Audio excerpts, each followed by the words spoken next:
Farmers across the country can breathe a sigh of relief.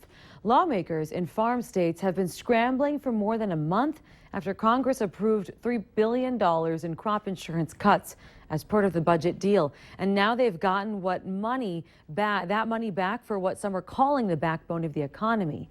Right now, the 2014 Farm Bill costs more than $9 billion each year. Farmers across the country tend to rely on this insurance in cases of extreme weather. That insurance helps them stay afloat for the next year.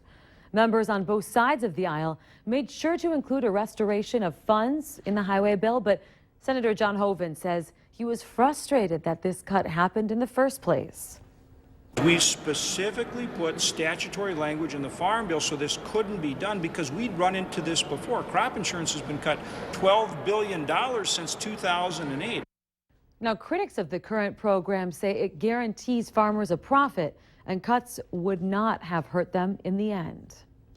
The FBI continues its investigation of a possible hate crime, and the search continues for the suspect in an arson fire that destroyed the Somali-operated Juba coffee shop in Grand Forks last week.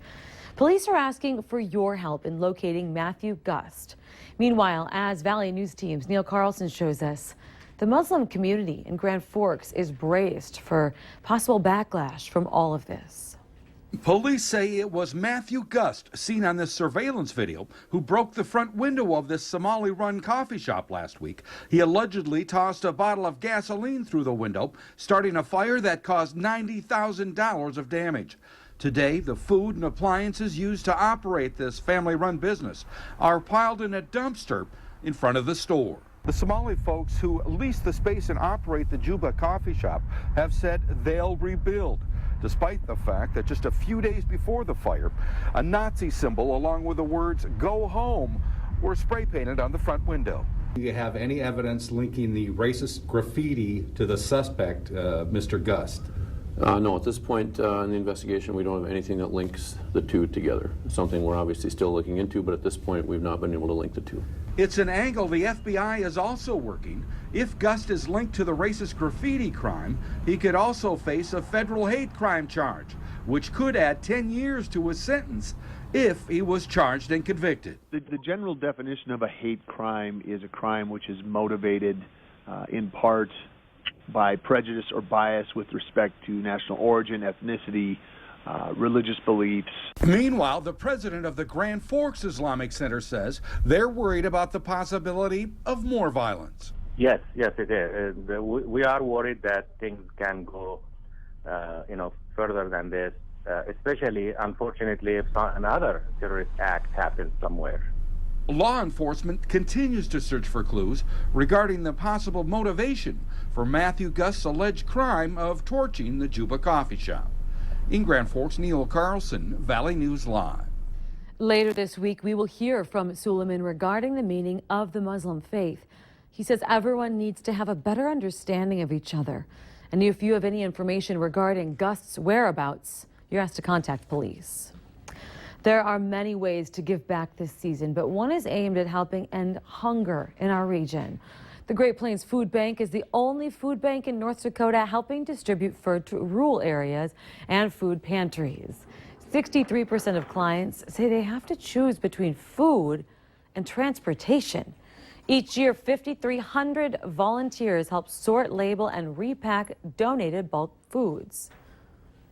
It's very vital that we have that volunteer workforce scheduled in advance to get those timely projects done in time so that when those donations come in, like that we don't know about, maybe we aren't expecting, we're able to get that food out to those people who need it in a timely manner.